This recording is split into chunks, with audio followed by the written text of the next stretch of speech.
Let's talk today about making an army of precinct captains. And when I say an army, I mean an army. You're going to need a large number of individuals who are responsible for each political precinct and that are loyal precisely to your campaign.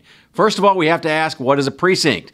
Hopefully you know by now, but a precinct is the smallest subdivision of the political universe. A precinct is simply the neighborhoods, the households built around a polling place, built around that church, synagogue, mosque, whatever it is, where you vote. And the first question you have to ask yourself when you're creating precinct captains is looking at the existing power structure, looking at the party structure, whether it is the state party, whether it is the county committee, and deciding what that looks like and deciding whether or not you're going to use it. I guarantee you in almost every place in America, a state party or a county committee has already designated individuals for almost every single precinct, at least in name, to be the titled precinct captain for that area. So you've got to decide and ask your insurgent campaign whether you're going to use that power structure or not, or whether you're going to go around, do an end run around these individuals and this power structure. You've got to decide whether you're going to co-opt them, bring them into your own campaign, or go entirely around them and basically ignore them. And that's a big decision to make. As we'll tell you a little bit later, you've got to have people who are entirely loyal and committed to your campaign instead of a slate or instead of a combined entire ballot or ticket, or instead of a party or a group of people. You've got to have folks who are just tuned into your campaign.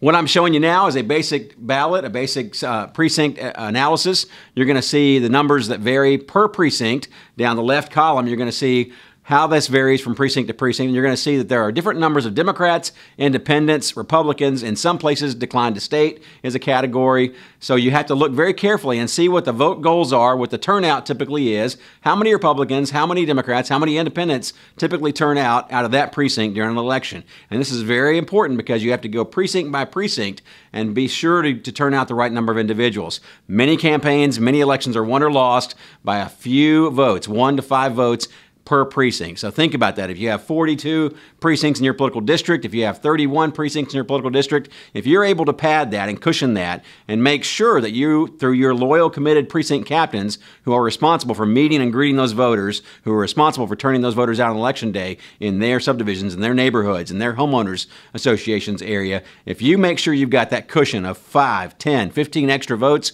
per precinct, it adds up. In an aggregate, you will have dozens, if not hundreds of additional votes, which will ensure your victory and your campaign's smash through on election day. Let's talk about the different functions of a precinct captain. The very first thing they do is identify voters. The first thing they do is go to different households using the voter file, and they make sure that the people that say they're registered there, the people that say they live there, in fact do. They want to verify and confirm those lists. The second thing they want to do is persuade voters. They want to make sure that they're going to the people and persuading them that your campaign, your candidate, is the right vehicle for their hopes and dreams, the right vehicle for their political persuasion, the right vehicle for their philosophy. And the last thing they want to do is turn out, which is basically going back and touching and contacting that voter one more time, that household one more time, and making sure they get out on election day and come out and pull that lever for your campaign. Where do you find these precinct captains? Where, if you can't go to the state party, for example, if you can't go to the county committee, for example, where are you going to find them? You're going to try to find them in places of work. You're going to try to find them in places of worship. You're going to find them in academic settings, basically anywhere people congregate. So your employer, and you're going to have peers, you're going to have colleagues, you're going to have retirees, you're going to have people that are very interested in politics or have a natural affinity for it. You're going to recruit from that group. You're also going to go to a church or a synagogue or a mosque maybe and find the people that are attuned to your political views, that are concerned about their community and the here and now, and that want to get involved politically and harvest them into the campaign. Academic settings, colleges, community colleges, high schools are a great place. If you can find a younger person who's just graduated or somebody who's in the middle of a college program, especially political science, obviously they're going to have a deep passion and interest in politics, and you can make them a precinct captain. And so here's our organizational sort of diagram, which is a snowflake of a typical campaign. And you'll see at the core, at the nucleus, is the candidate or the campaign manager or both. And we'll talk about those and the relationship they have. Outside of that, you'll see what we call field directors. You'll see the folks who are the yard sign director, the volunteer coordinator, the voter turnout director. All these things are sort of spawning off from the nucleus or the core of the snowflake. And beyond that, in the blue and the black, you see the individual activists, the individual volunteers, the precinct captains that are out there on the precinct level meeting the dozens and hundreds of voters in their political precinct. And you see the snowflake keeps expanding as it goes out from the core of the campaign.